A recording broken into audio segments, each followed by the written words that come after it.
right, thank you for having me. It's a real honour to be here. I kind of expected a few people, but I'm really pleased with the turnout. I don't feel like I'm a very special person. My friends tend to be, but it's quite an honour. So I don't want to talk too much about myself.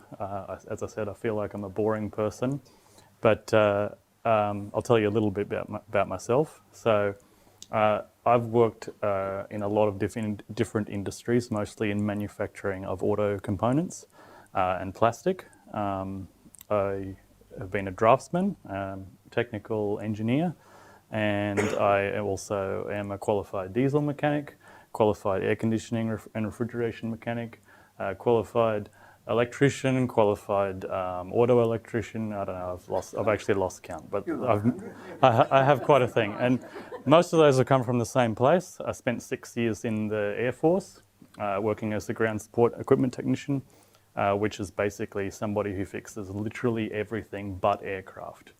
So it's generators, all the machinery that you see on an aircraft that are all painted green or grey or blue. I've fixed all of those things, repaired them. Whatever needs to be done gets done. So I was working some years ago, working on building race cars for people, and I was thinking about maybe building my own race car, and I noticed that there was a big gap here in Australia. The Land Speed Racing Association here in Australia, the Dry Lakes Racing Association, they're mainly a lot of folks who are focused on their own historic type vehicles, and there is a big gap for streamliners in terms of the record book here in Australia. So streamliners are a big thing in Bonneville. Basically, it's a rocket ship that has much more open rules about what you can put in it, what you can run it on, and there is some regulations that are unique to streamliners, but they're not as common here in Australia as they are in most of the dry lakes and land speed racing in the US. So this is how I met my friends. I was looking into building my own streamliner, and basically just looking on YouTube, and I watched this video right here in a stream of videos. Can press play there, can watch it ourselves.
the parachutes would be out at this point, hence the slowing down. The kilojoule doesn't actually have too many useful brakes.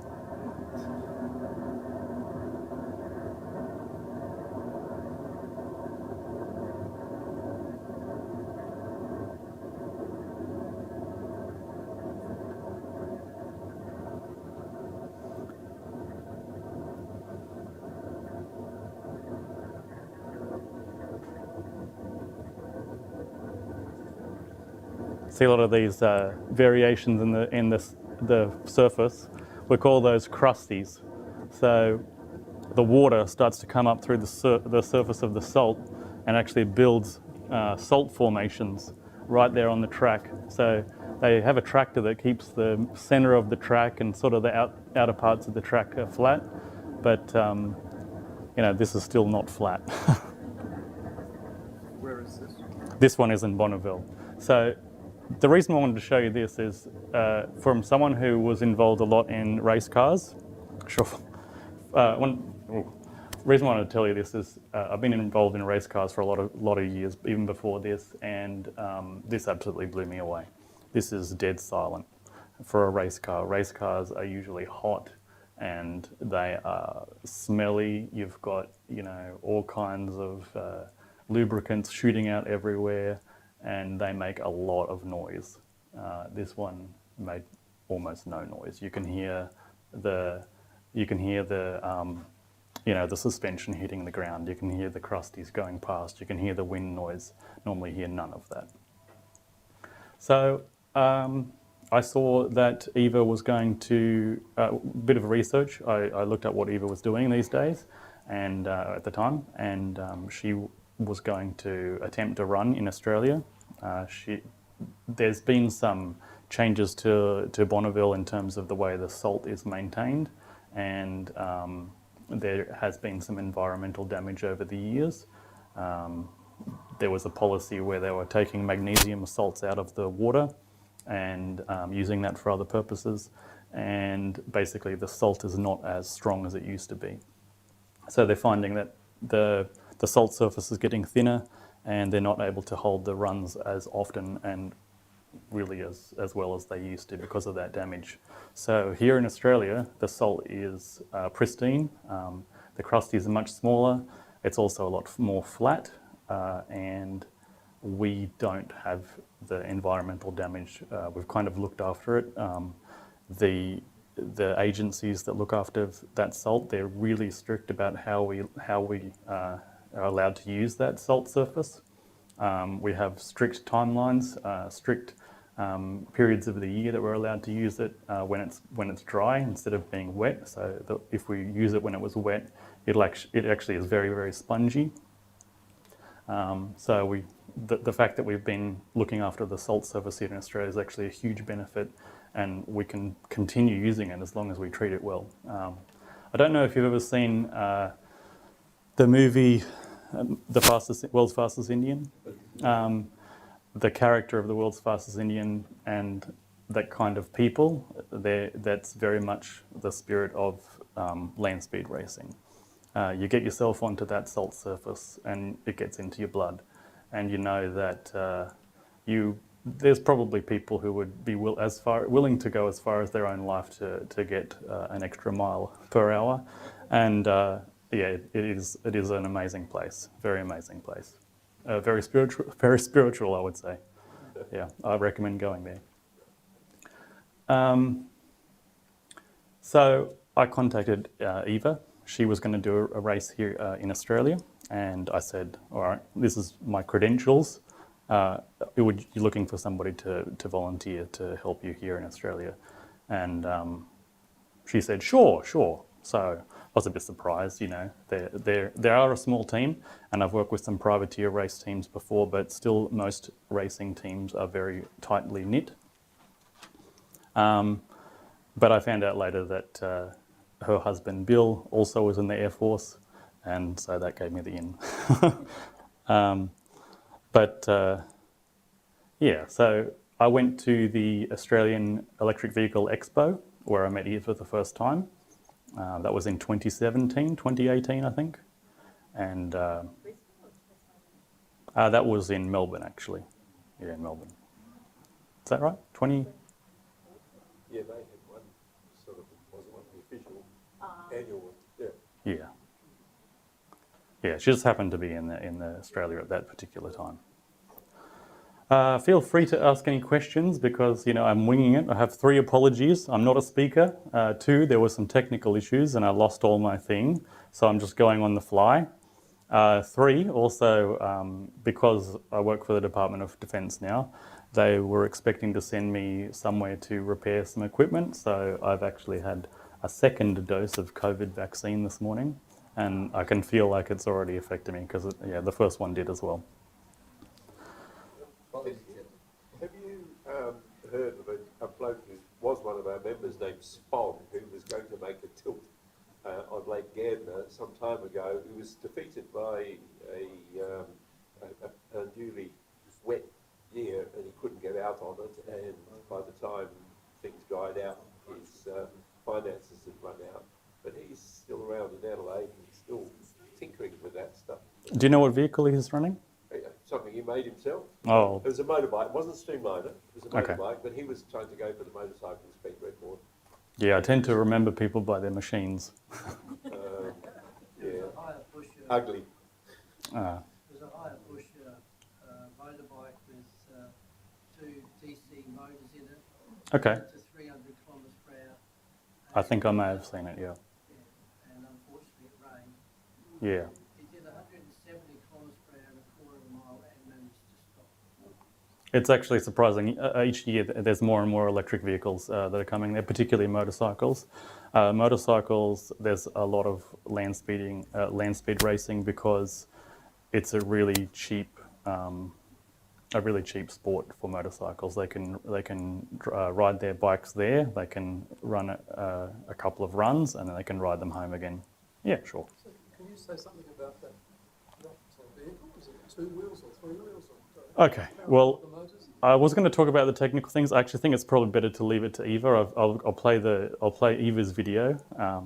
So I got permission from her to use the slides that she used in that video, but I think maybe it's better if she speaks. Yeah. So this is I'll just talk about them. So I basically just went to their team and went up to them, worked for them in that year. So 2018, I think, 2019 was the first run we did here in Australia with Kilojoule, which is the red vehicle, now retired. And I think probably I'll let Eva talk about how they built Kilojoule. Because I had absolutely nothing to do with the production of building their cars. It does 100% Eva and 100% build. And they're very, very dedicated people. Second video, please. This one goes for about 18 minutes, but it's far, far better than anything that I could say. Eva is a very talented speaker.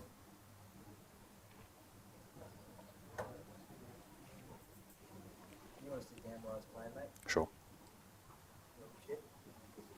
Oh, it's fine. This one. Very late. But if you're limiting the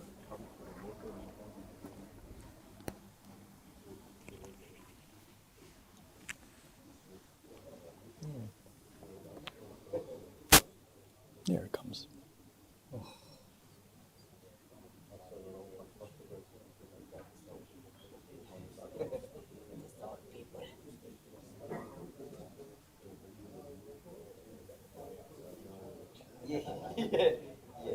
If you go to history on the left there, it should be one of the last ones here. Oh, it's not signed in, that's all.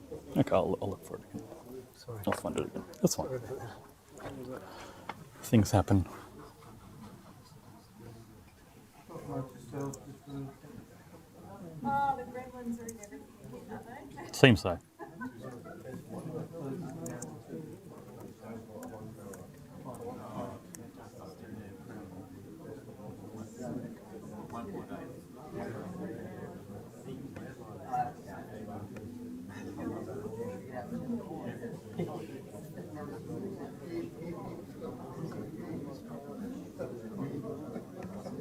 All right, we are ready.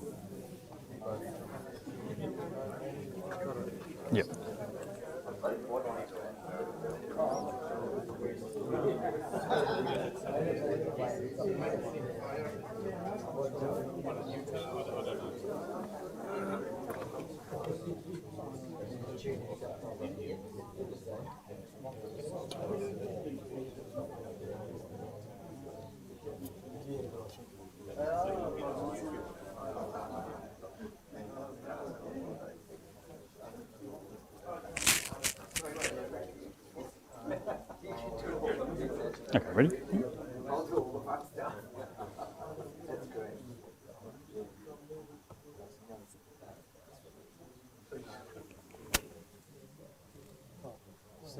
Yeah.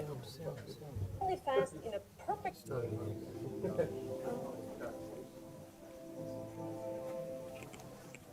So I have what I think a pretty cool hobby.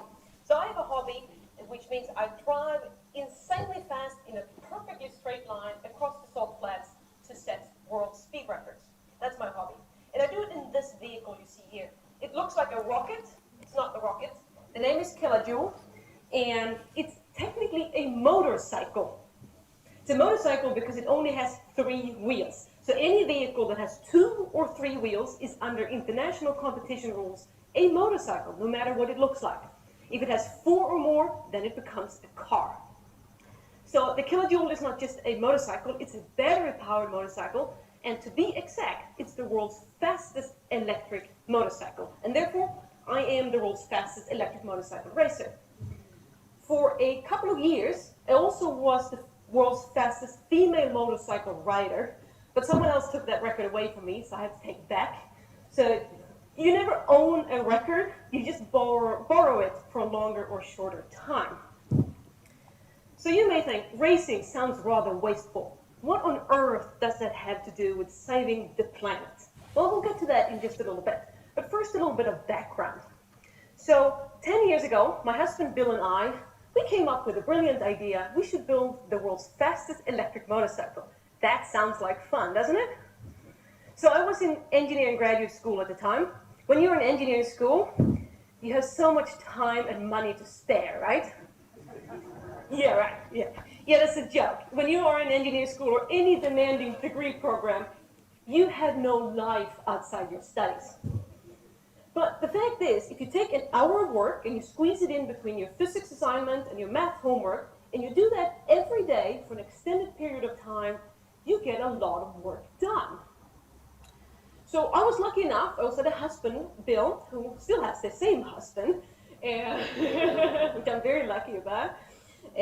He worked an engineering job and collected an engineering salary, so together with my graduate stipend, we had a little bit more wiggle room than the average household budget to build this. But still, this was a major undertaking. So another alternative title for today could be How to Run a Large Project on a Shoestring Budget, because this is what it really turned out to be. So the absolutely biggest roadblock to setting world speed records is not the engineering. It's challenging, but it's doable. It's the money. So if you don't have the money, if you're short on money, you have to be long on clever. So if you can't buy it, you simply have to build it. And that's how we pulled this off. A large project like this always starts with a dream. In my case, the dream didn't have really anything to do with speed, believe it or not. The dream was in the heart of a tree hugger to promote electric cars. So I drive a Nissan Leaf. It's the best car I've ever had. I'm loving it. And electric cars are great, in particular here in New Zealand, where we have almost all renewable energy. Electric transportation is the way to go. You're stuck in Auckland traffic, you might as well not generate any tailpipe emissions. But this was 10 years ago, so this was before the success of Elon Musk and Tesla, and electric cars had a very dual image. You didn't want to get caught in an electric car. That was considered boring, slow, nerdy, and you would definitely go home alone from a party if you had an electric car. That's not the case anymore, but you have to remember this is 10 years ago. So we wanted electric cars to show that electric cars actually are really good. So we thought, how can we change the image of electric vehicles? Well, the goal was to change the electric vehicle's image by building an electric vehicle that was so insanely fast that the gearheads would turn their heads and realize, oh, this is actually really cool. But buying a car is not a rational purchase. We think so, we convince ourselves that we are rational, but buying a car is all about emotion. So it also had to be sexy. Yeah, that's me, I clean up pretty well. So I'm a tree hugger at heart, and I really admire the Greenpeace activists. They board whale hunting vessels, they climb nuclear power plants, and that's really awesome bravery work. But I don't like the prospect of being arrested. That's just not my thing. So this was my way of doing eco-activism, and I came up with my own term for it. I call it eco-activism in disguise. So I'm still kind of the activist, but people just think I'm doing really cool racing stuff. And at 434 kilometers per hour, I get people's attention, and I create those headlines just like Greenpeace. So how do you make a plan like this become reality?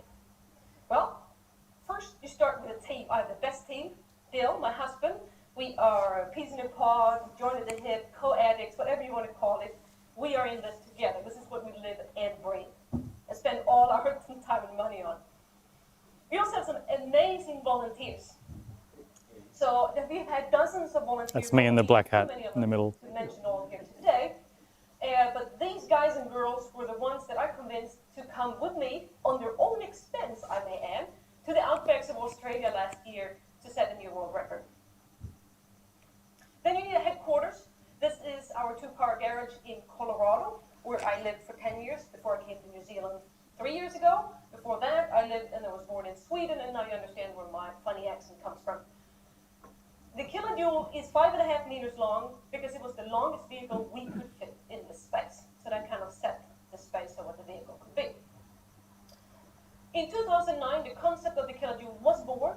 I think this is the kind of equivalent of an ultrasound sonogram of a racing vehicle. This is the first, very early CAD model of the vehicle. 2010, in February, I needed wheels and brakes for this motorcycle. Those are expensive parts. It was much cheaper to buy a motorcycle from Craigslist as the equivalent of Trade Me or eBay. The seller asked me if I wanted to take this for a ride, and I said, you don't even need to start it. I'm just going to take the wheels and brakes. And we actually never started the motorcycle, but that was the donor for the kilojoule. Then I called my friends. This is Clay. I said, we're building a Streamliner motorcycle. It will be fun. You should come. And this was spring break 2010 in the northern hemisphere. Colorado typically looks like this. And it did. And Clay made the trip all the way from California to Colorado to help us. During a week, we were cutting, grinding, welding, building. At the end of the week, we had the first kilojoule chassis. We thought, oh, we're almost done. Of course not. That's maybe 1% into the build. But I got my very first test ride here. Then I continued to work. Didn't have the money to buy this beautiful fiberglass composites bodyworks. I bought a Pilates ball, made my own composites. Quite a disaster, but it's a whole different story. Then I ran out of volunteers, so I recruited my mom to continue. And then I worked away. This is August. Here's a battery pack going in. It's starting to look like a motorcycle, kind of. 2 weeks before the scheduled race, which was September 2010, we took it for a first spin around the block. This was an early Sunday morning, a great way of meeting your neighbors, but it's completely silent. We only met a couple of them. They're just curious about what we're doing. As you can see in this picture, the kilojoule only has 2 wheels. And then in addition to that, it has the landing wheels or training wheels that I put down at low speed. So the idea is to start out with these wheels down on the ground, which you sit inside or strapped in, and then you get up to speed, find your balance, and you retract these wheels. Well, that didn't work, really. It was obvious just around the block that even at speed, it was just kind of leaning on this training wheel, and there was no hope I could get it to balance. So I wanted to throw in the towel. Bill said, there's no way. We have a race in 2 weeks. We're going to go. But this kind of summarizes my feeling after my very first test ride. So we continued to work 4 days before we were going to leave. We still didn't have any cowling or bodywork. We were still half naked, this motorcycle. Again, I wanted to throw in the towel. Bill said, no way, there's no quitting here. Take the sheet metal, bend it over your knee. We will build bodywork. 1 day after we should have left, we actually left, and we made it to the Bonneville Salt Flats in Utah, in the US. So we lived in Colorado at the time, so this is only a day's drive away. We made it through technical inspection, which is a big deal. There are dozens of pages of safety rules that a vehicle like this has to follow. So just getting through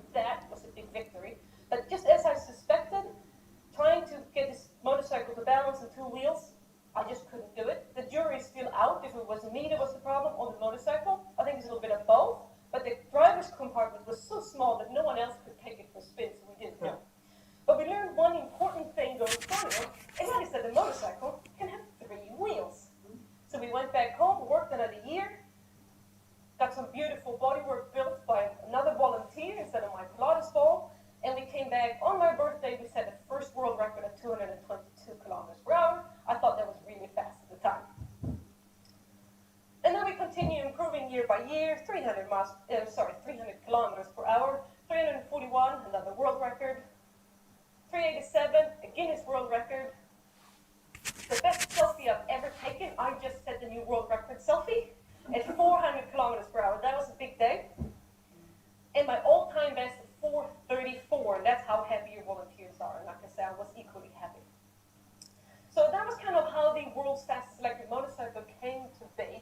So before I tell you the rest of the story and the new dreams, let's just take a moment and watch what it looks like to actually run for speed records at the Bonneville Salt Flats. So it's a 1.5-minute video, concluding quite a few years of work.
So the big question is, of course, did I save the planet?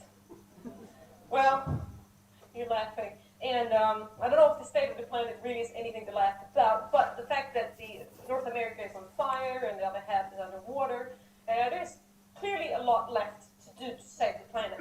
But I did set out to make headlines to get people's interest in electric vehicles, and the fact that I get invited to this awesome TEDx UA event means that I'm doing something that is creating an interest in electric vehicles.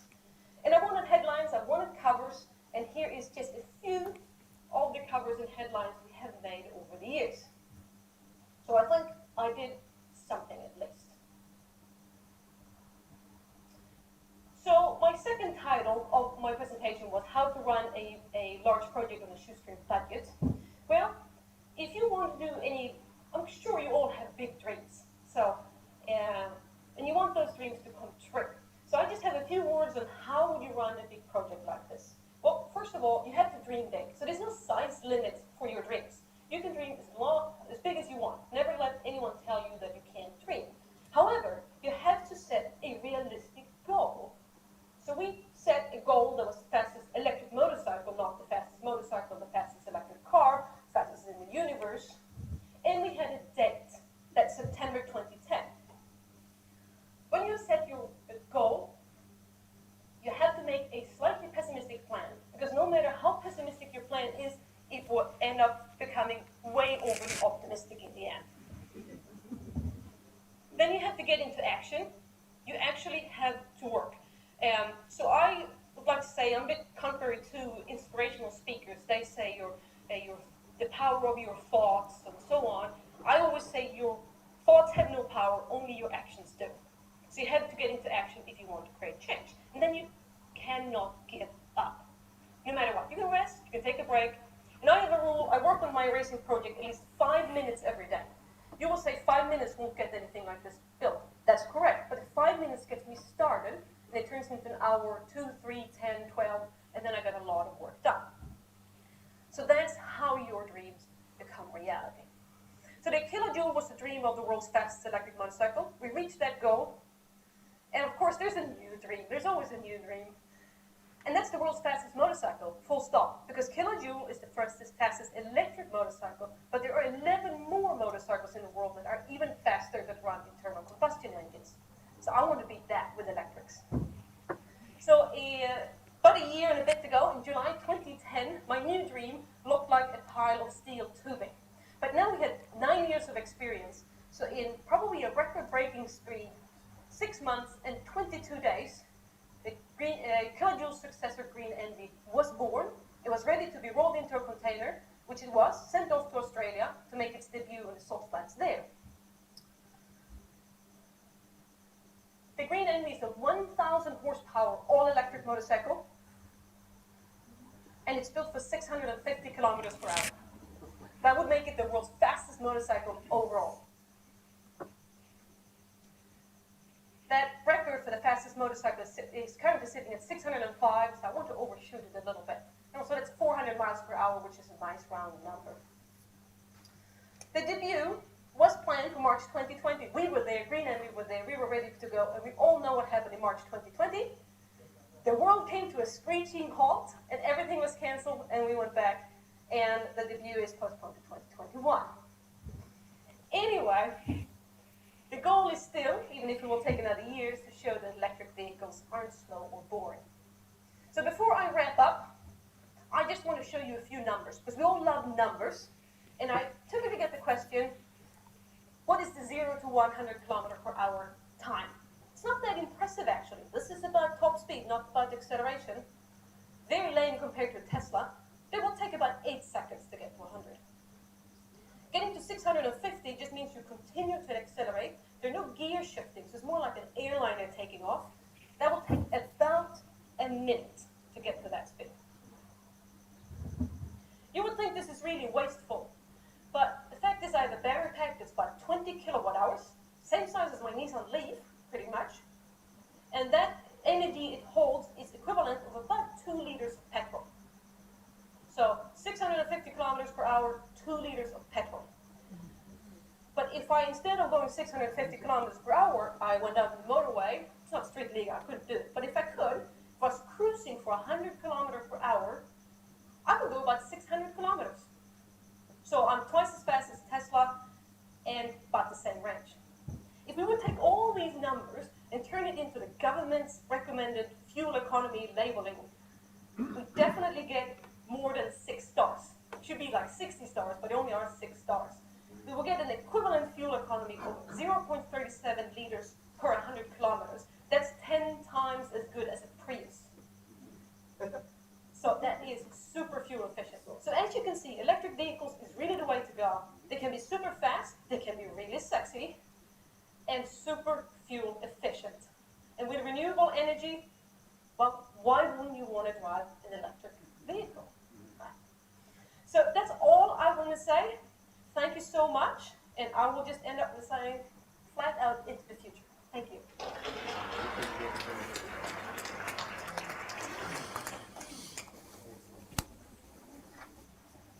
You're right, she is a good speaker. Yes, definitely compared to me. As you can see, that video was a bit dated. So March 21, much the same thing happened. We had it all lined up, ready to go. Green Envy is in the shipping container and got shipped here, ready for its pretty much debut after 2020 happened, and we were all ready. So we had a travel bubble opened, and at the last minute, 2 days to go, that travel bubble popped, and Eva couldn't get here. So we had to can it for another year. So hopefully 2022 is the big debut year for Green Envy. It's had a few little short runs on drag strips and just around car parks, just to make sure that it's working. But we've really never had it up to speed. So that's the big plan for the next year.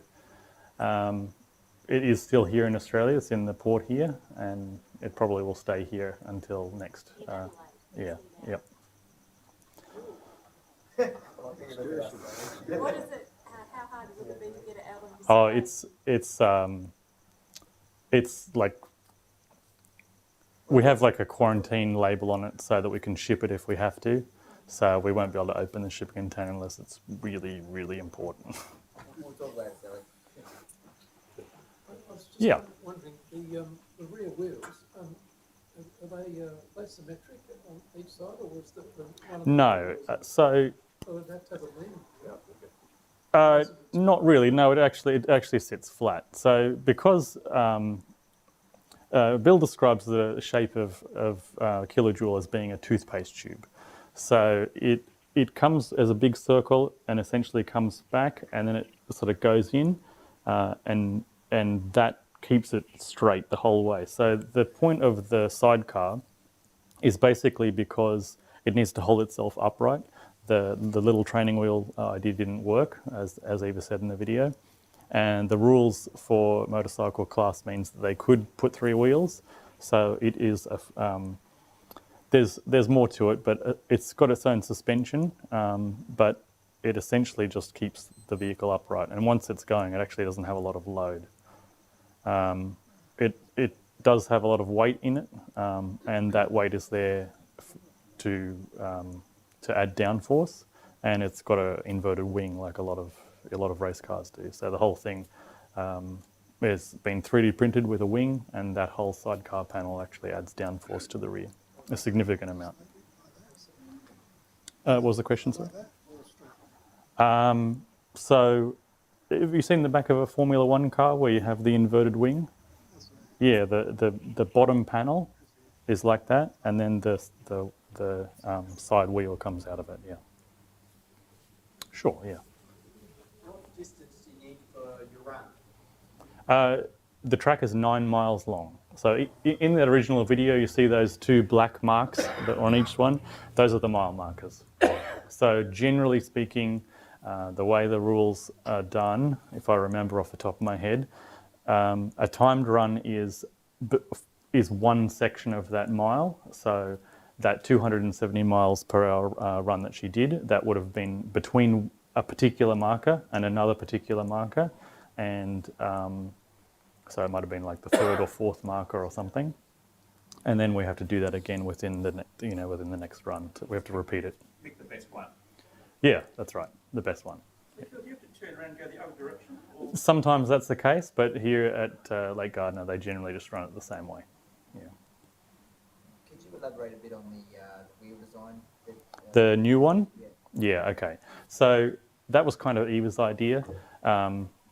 One of the things that Eva and Bill really do is, as Eva says in the video, it's really a shoestring. So there's very few tyre manufacturers that make tyres that can handle that kind of speeds. And what they're using is the Goodyear Eagles, which pretty much everyone is using. And the problem with that is they are expensive. So the idea for the solid wheel is just so they can keep their costs in.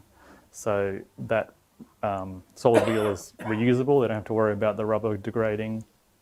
It's a lot of work to set it up. I remember, I think about 300 screws had to all be put in to torque, and I think I was doing that for about 4 or 5 hours. And I still ended up missing a couple. So, but Eva and Bill have done it a million times more than me, so I'll give all credit to them.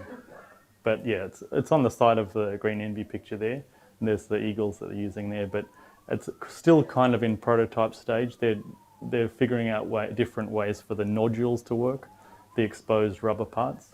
A lot of the people here probably don't know what the tyre consists of. So. Yeah, sure, right. Well, it is a wheel design. That's the big silver disc that they see there. A lot of racers in the past have tried to use a similar design. So instead of using a pneumatic rubber tyre, which is like you'd normally have on your car, a rubber tyre filled with air that spins around, this one actually has a solid piece of metal. In this case, it's billet aluminium, and it has a section of rubber that's around that. In this case, it's cast urethane. It's actually many, many sections of cast urethane. That's internal to the aluminium, isn't it? It's both. So it's actually sandwiched between 2 layers of metal. A sandwich of aluminium goes on the inside to retain it, screws go into the outer billet, but the nodules go all the way through drilled holes, and so the rubber is on the outside. Sure. What's the transmission detail there, connection between the motor and both wheels? It's direct drive, so it's just got the motors. It's I forgot what the actual model. Give me a second. Position of the driver. Right there in the front with the cockpit. So Eva lies down. Yes, so she'll get down there. She buckles herself up into the thing, and she'll have the harness over the top of her, the cage over the top of her, the helmet retainer inside. There's a little bunch of hoops straight over the top, but all she sees out is that little tiny bit of perspex there. What motors do they use? So they've got Avid Evo motors, permanent magnet AC induction motors. So they're directly coupled to to pretty much the rear axle that they got off that motorcycle. The Green Envy actually has a completely different system, but it's mostly the same in terms of how it works. Yeah. Is that a really long chain? Yeah, it's chain drive. Yeah. Has it got sort of rollers to stop it flying? A lot of things move inside there. Yeah. Is it sort of guided to keep it? It's just really, really tight, pretty much. Yeah. And it's all covered inside. So, Kilojoule was kind of built in one piece, as you see in that video. All the chassis was in one piece, but Green Envy's kind of got a newer technology. The engine compartment in the rear behind where the driver sits is actually designed to shear off in case of a rollover. So, yeah, so the way that they've got the motor coupling to everything else, it's much more rigid, but it still has suspension movement. Yeah, it's done a little bit differently. What sort of weight of the battery is it? The weight of the battery, you know what? I don't know. We have, it's 114 pouch cells, and they're put inside 2 aluminium boxes, and they crane them in and out. But so when we've got it for the track, we'll leave those inside. Yeah. Is it like 800 volts of DC battery volts sort of thing? 400 volts total. And it probably sounds a bit weird, but golf balls have got lots of dimples, inverted dimples on them.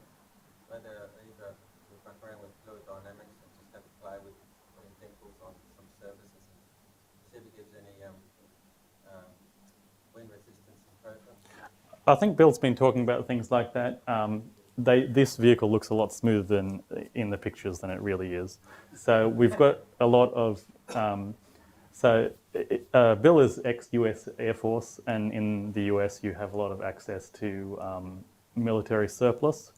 So he's got a lot of aircraft parts, particularly the Zeus fasteners, the common you'll see on old aircraft. So those little things all along there, they're all Zeus fasteners, which is it's a little reusable screw or rivet, but they sort of create like a little divot when they're on the bodywork, and it's not as flat as it looks, but it works fine. It's good. Sure. So when you're just driving it around the block, Hmm. you're not deploying the parachute. No. How do you stop it? Has it got some brakes? It has the brakes in the original motorcycle. So Regen from the motor, or? no, most of the electronics that's in there is very much off the shelf. So Bill and Eva are very practical people. They're trying to get this thing down the track as fast as they possibly can. When you stop, it's all kind of the parachute. Don't know if I should tell you this story, but you promised not to tell anyone. We won't. One time, we discovered that the brakes on Kilojoule weren't working. And the thing about race drivers is that they look for any excuse not to get in their race car. It's a common theme for race drivers. So Bill decided not to tell her that the brakes didn't work. Wow. Oh, And they're And still they're married. Yeah, yeah. that is a strong relationship. Holy moly. Well, she was fine with it after when she realised. But no, it's 99% the parachute. It's just when you're manoeuvring back to go into the side lanes that you need the brakes. Yeah. I'll just behind. Charging. How do you charge in between you got a generator, or do you swap the battery over, or do you? Yeah, so one of the sponsors in the past was Cummins, and we've got a Cummins diesel generator. At the time we were running biodiesel. We've had people come up saying, why don't you use solar? And the answer is, well, we haven't got a sponsor. We'd love to, but money is the limit for something like that. We'd love to do something like that, but yeah, Cummins diesel generator is what we use to charge. So what rate of charge does it accept? That's Bill's thing. He tends to fiddle with the thing and charge each individual batteries, but we can get that thing done in about 30 minutes or so. But yeah, he likes to little play with So that's fast the 20 BMS. kilowatts in 30 minutes is sometimes. Yeah, it's a fast charger, yeah. Yeah. With the battery, you do a run and you have to come back to do the run back in the same direction. You don't do a recharge or anything in between time? No, we definitely do 2 runs. We can probably do 3, but yeah, we will. If we know that we're going to run again, we won't bother charging it again. Yep. Understanding it's probably Bill's thing, but Yeah. has there been consideration into exchangeable battery packs for reason of weight and just enough for one trek and then change the battery over from that, or is weight not particularly a big issue? Or? No, as I said before, that sidecar panel there is actually intentionally weighted. So I think probably a little bit lower mass will help the acceleration, but it's not a huge factor. Yeah, it's still a big heavy steel cage as part of the rules anyway. Yeah. Yeah. How much does it all go? Kilojoule, I think, weighed 700 kilos. I think this one breaks 1,000. Yeah. Yes, ma'am.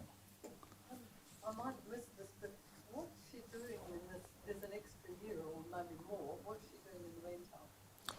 Right. Well, money is always the problem. So Eva was working as a professor at University of Auckland. Yeah, so that's where they've based now. Haven't been in the US for probably about 3 years now. And they've actually started a business. So they make their own 3D printer filament. They've got a special source of the pellets to make the 3D printer filament that's carbon neutral. But the eventual plan is to make 3D printer filament entirely out of recycled material. Yeah, that's going well for them. It's taking off. Does it have a brand name? It's called Kiwi Fill. What's that shell actually made of? Is it just a thin layer of plastic, or has it got a core fill in it? How thick is that shell? Well, land speed races, the outer skin is purely for aerodynamics. It's thin aluminium sheet. So it's 2000 grade sheet like they'd use on old style aircraft.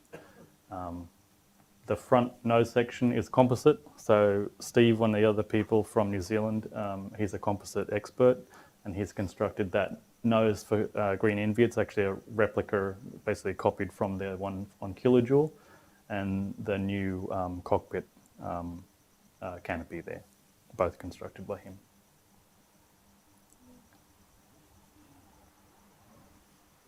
Let's all go to Lake Gardner, is it going to be? What's the lake? Yeah, so we'll go to Lake Gardner. Yep. Can spectators go to that event? They sure can. In 2020 they weren't. In 2021 it was kind of, they kind of had to be part of the team. But I'd say when things are starting to open up, it'll all be back to normal. There's people who go there only to spectate. They bring their family, bring their caravans, and they've been going for year after year after year just to watch.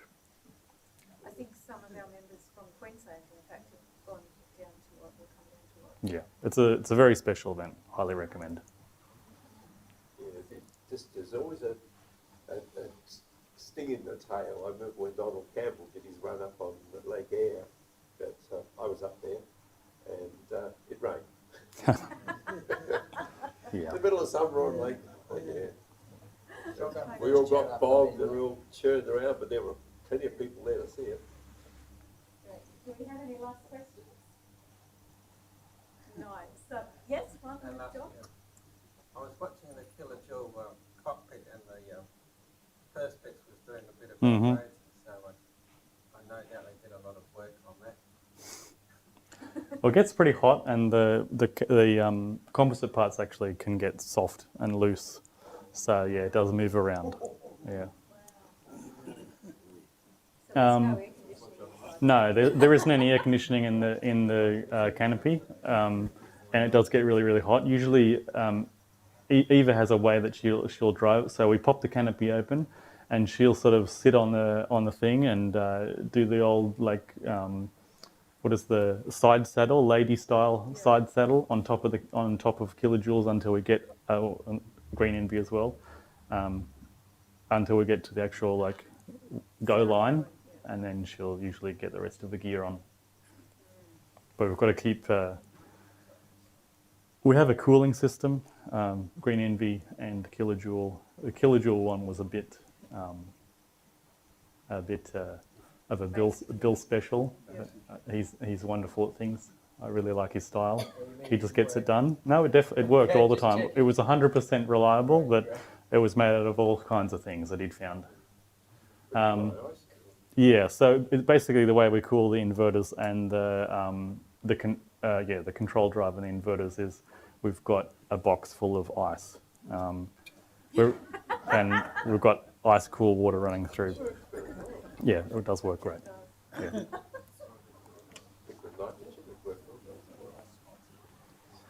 Okay, so if there are no more questions, please join me in thanking Kel for Thank you.